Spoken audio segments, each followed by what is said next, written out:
I learned that courage is not the absence of fear. Having courage is feeling afraid, but going forwards anyway. Welcome to the Women Talk podcast, where ordinary women share their extraordinary stories. We would love for you to share your story on our podcast. Go to www.womentalk.ca and apply to share your story. And now, let's welcome your host, founder and CEO of Women Talk, Bridget Lessard-DL. Today, my guest is the beautiful Dawn James. Now, Dawn was instrumental in getting my book, When Women Talk, published. She is a beautiful lady and just loves helping people with the business of being a successful author. She is the founder and managing director of Publish and Promote. And today, Dawn is talking about one of my absolute favorite topic, courage. Let's listen to Dawn's story. What does it really mean to have courage? You know, I think we all do amazing things in our lives, but oftentimes we take it for granted. When we accomplish something that seemed insurmountable, we just shrug it off like, oh, well, I guess it was meant to be. Or, oh, I was just lucky. But I disagree with that. If you take a closer look at these seemingly insurmountable situations, the hurdles we face, we have to jump over and jump through, the resistance, the challenges we face in life, if you really examine your role, I believe you're going to recognize that you have courage. You have courage to make it through these life situations.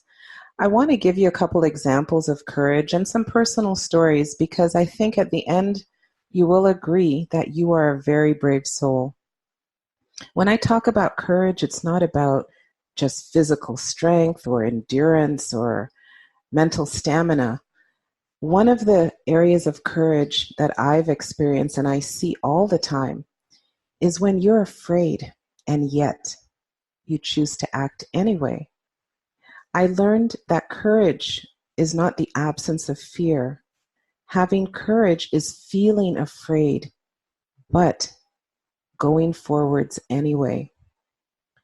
One of the things that I was terrified to do was public speaking. Oh my Lord. I remember in grade school, they gave me a little assignment to do. You had to stand in front of the class and talk about something or the other.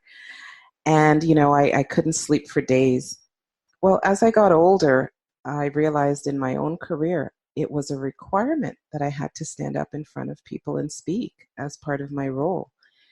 So I took the road of joining Toastmasters, and through that experience, I got over my fear of public speaking. But it took courage to walk into that room, sign up, and show up every other week and speak to a group of strangers. The second area of fear that I see, or I should say not fear, but courage, is many times we have a dream, we have a passion, and despite the people around you not believing in what you're doing, you follow your passion anyway. A lady named Midori Kamatsu summed it up so well. Passion is and always will be the heart of courage. We really have to listen to our hearts. I think for me, I got to a place where I started sitting with my heart, sitting in my heart, really being in my heart. And when you get to that place of silence and reflection, and you feel what your heart is telling you, some amazing things begin to happen. And from that connection to your heart, you find the courage to follow your passion. Courage can also be expressed in how we face adversities in life. Let's face it, we're not born with a perfect life. Things happen, things change in a heartbeat.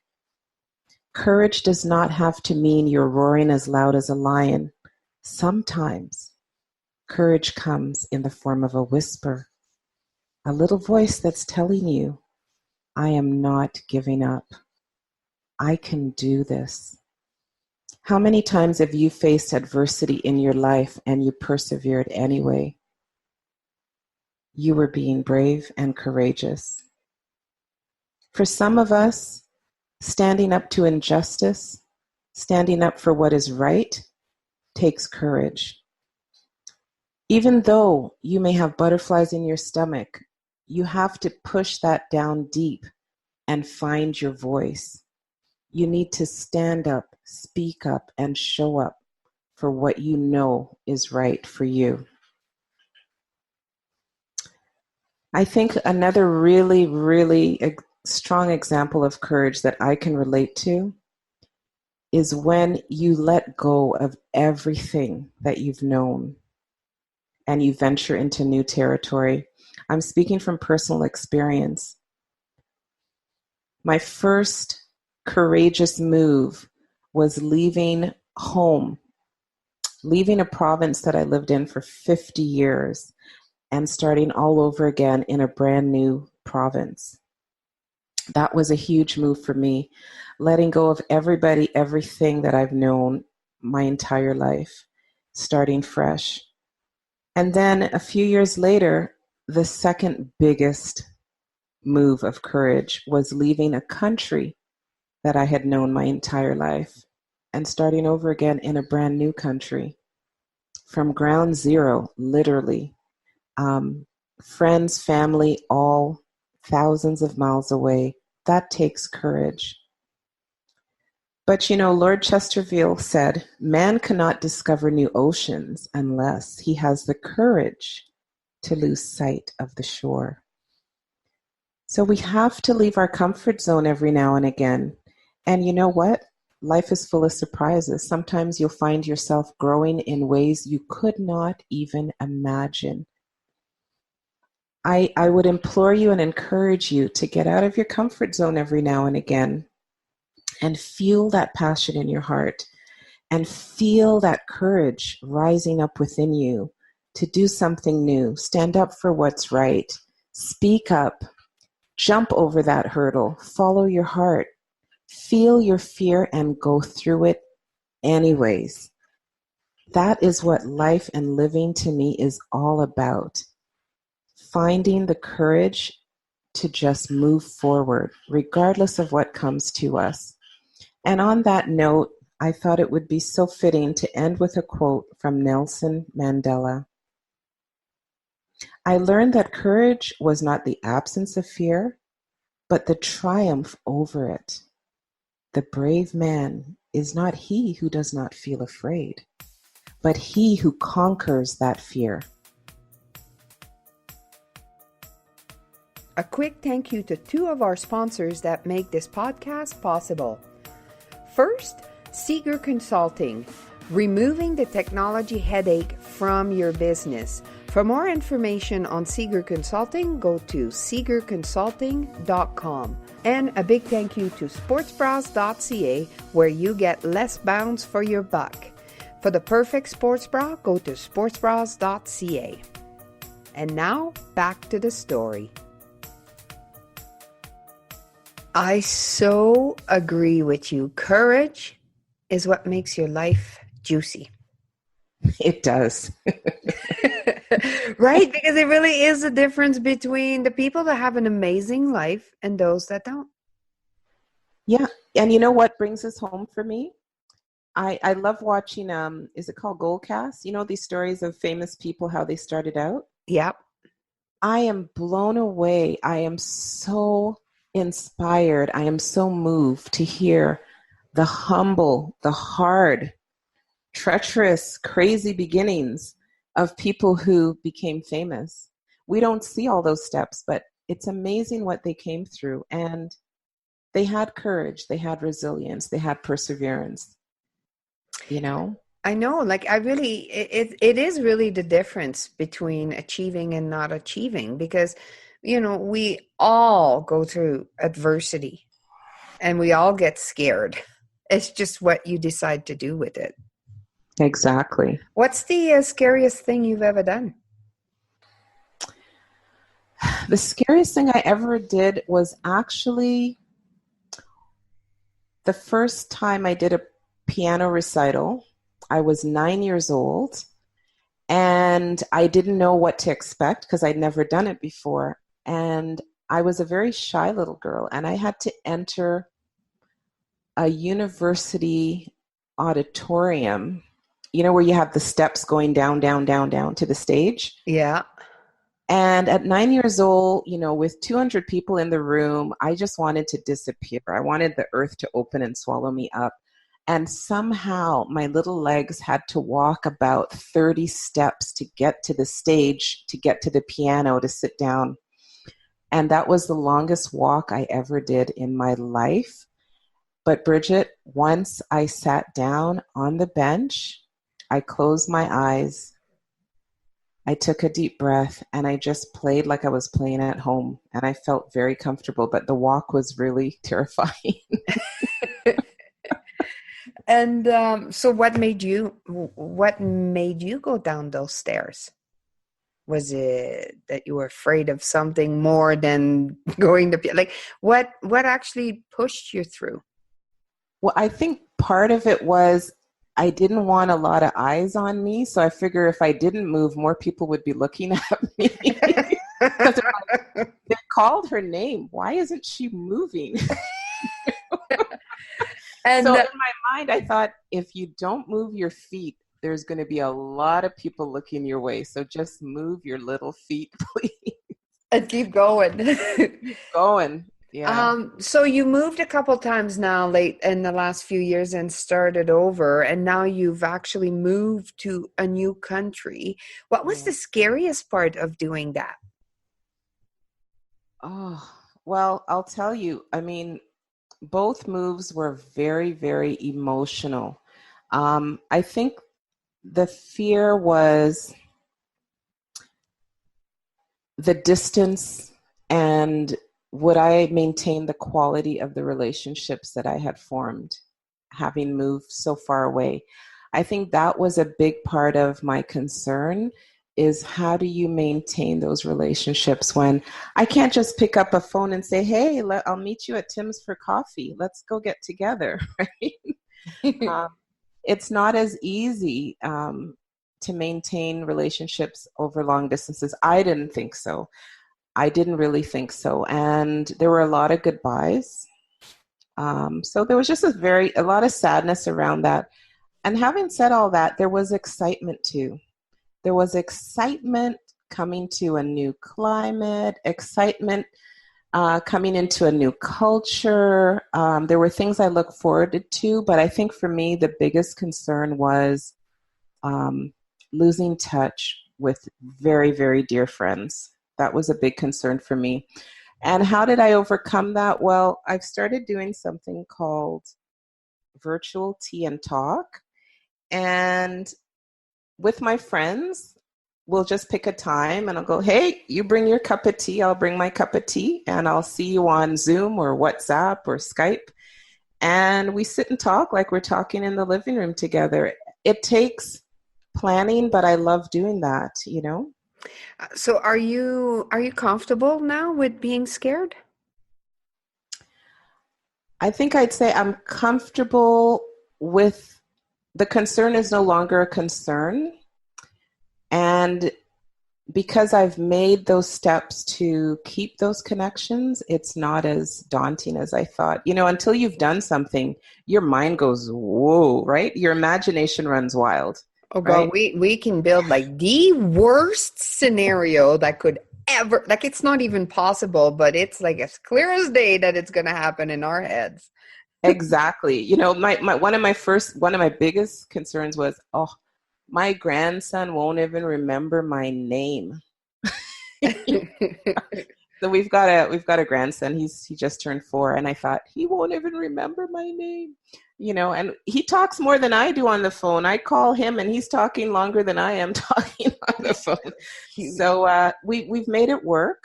But yes, before you do it, there's all the doubt, the fear, the self-talk, all the negative self-talk, and you start imagining the worst, right?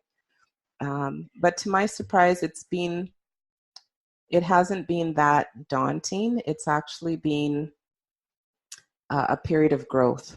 And I think that's one of the things I find when we do things that we've never done before, it really pushes us into a new area of our minds and we grow. I think we grow as people and we need to get out of our comfort zone every now and again. Yeah, do you think that doing things that scare you uh, often make you more courageous and you become better at it, or do you just always stay the same kind of scared? No, I agree. I think we have to walk through our fears and we come out braver at the other end. And I mean, a prime example for me is, at 9 years old, not wanting, 200 people to look at me and walking down those stairs where I didn't think my legs could move. And then I went on to I've done like over 500 recitals. I traveled all over Canada doing piano, Royal Conservatory of Music. I loved it.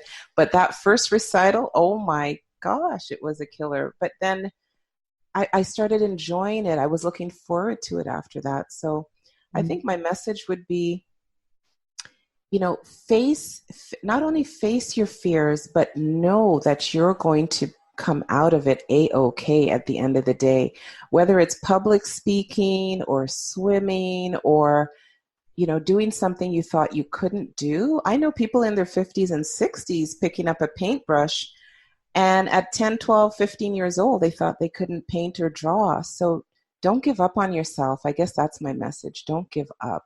Listen to that voice that says, you got this. You can do it. Yeah, Right? and I think that when you're facing something that's very scary, just knowing that once you've done it, the rewards are huge. Absolutely. I think courage gives you confidence.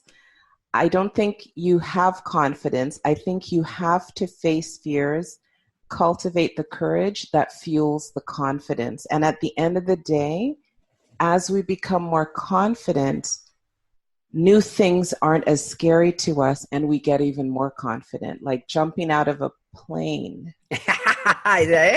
Yeah, I'm gonna have my 2-year anniversary coming up. But I must tell you, I really like the visual of jumping out of a plane, because that very moment, when you know there's no returning, like you're gonna make that move, you're gonna take that step, you're gonna Yep. let them announce your name. It's like, it's so scary, but as soon as you take that one last step, it's like, whoa, Yes. amazingly rewarding. So in skydiving was to like, oh my God, that last step out of the plane.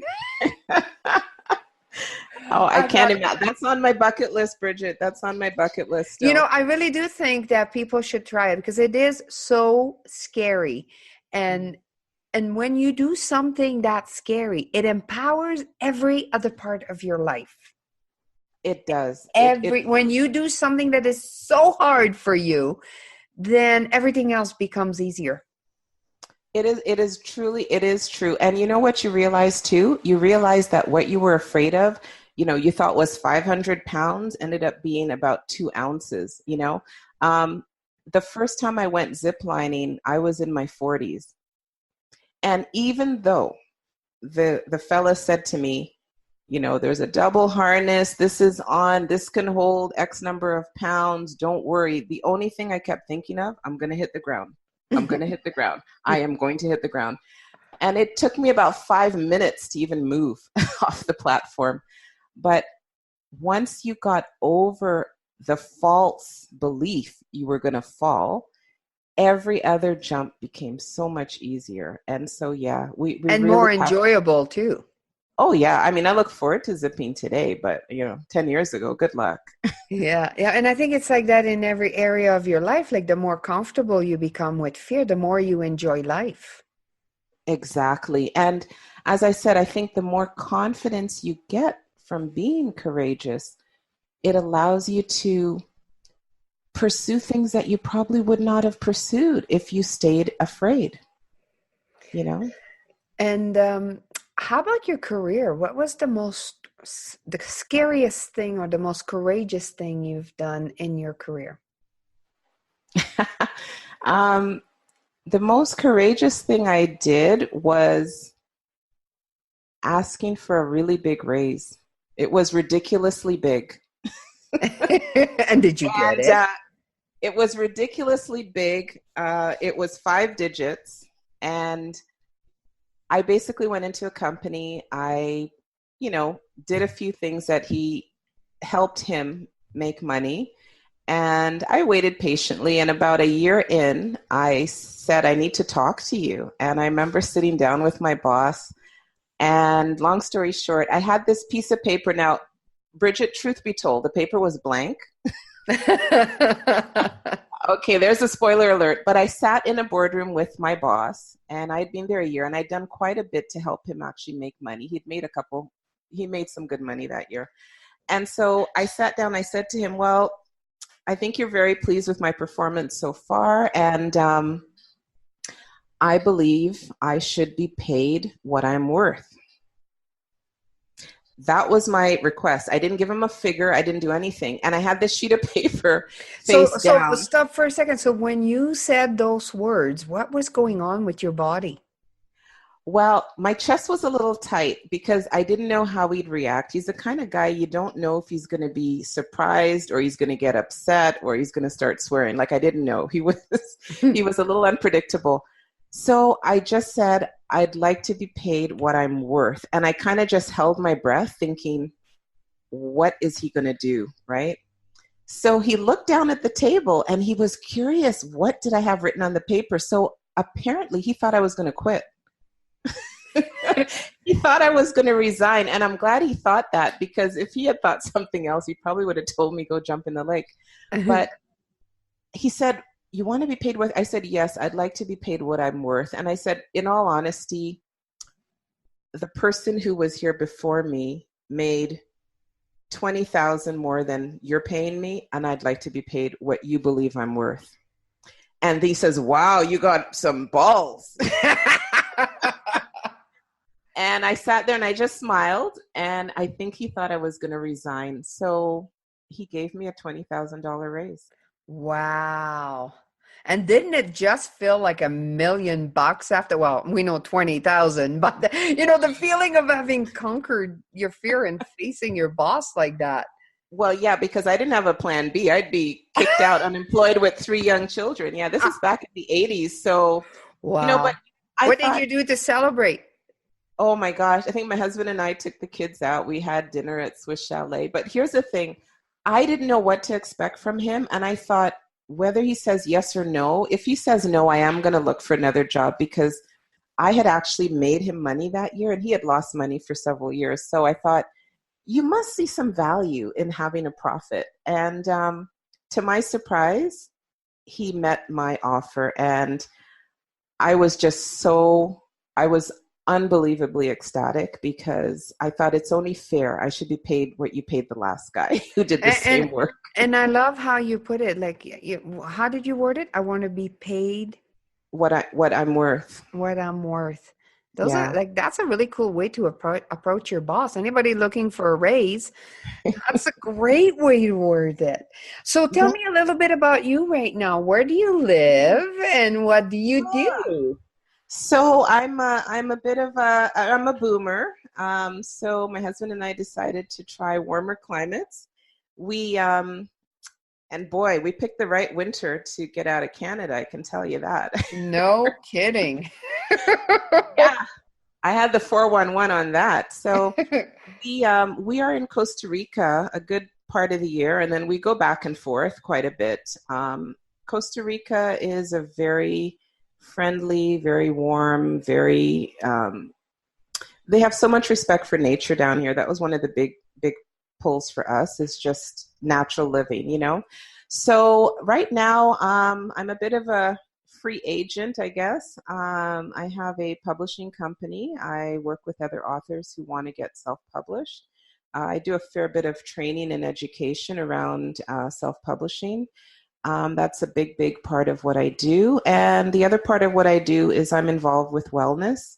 And I do that through writing, webinars, various things online, just to get people to understand there's so many ways we can be healthier and more conscious of being healthy and what we can do in our lives to make our lives and our families and even make the planet healthier. So I'm a big green girl. I'm into green living and I'm into simple living. And right now we've got a minimalistic lifestyle and I'm loving it. So Neat. And if people want to get a hold of you, where can they find you? the best way to get a hold of me on the wellness side is a website called raisethevibration.ca. And if they're interested in publishing, it's publishandpromote.ca. Those are my two coordinates. Well, thank you very much, Dawn James. We miss you up here in Canada, and I'm just going to have to come down to Costa Rica. You'll have to come down and we're going to go zip lining and maybe you'll get me in a plane. Oh, well, we just might have to do that. So thank you and have a great day. Thank you, Bridget. Have a great day too. If you have a burning desire to share your story with our audience, apply to be on our podcast. To apply and find a full list of our podcasts, go to www.womentalk.ca.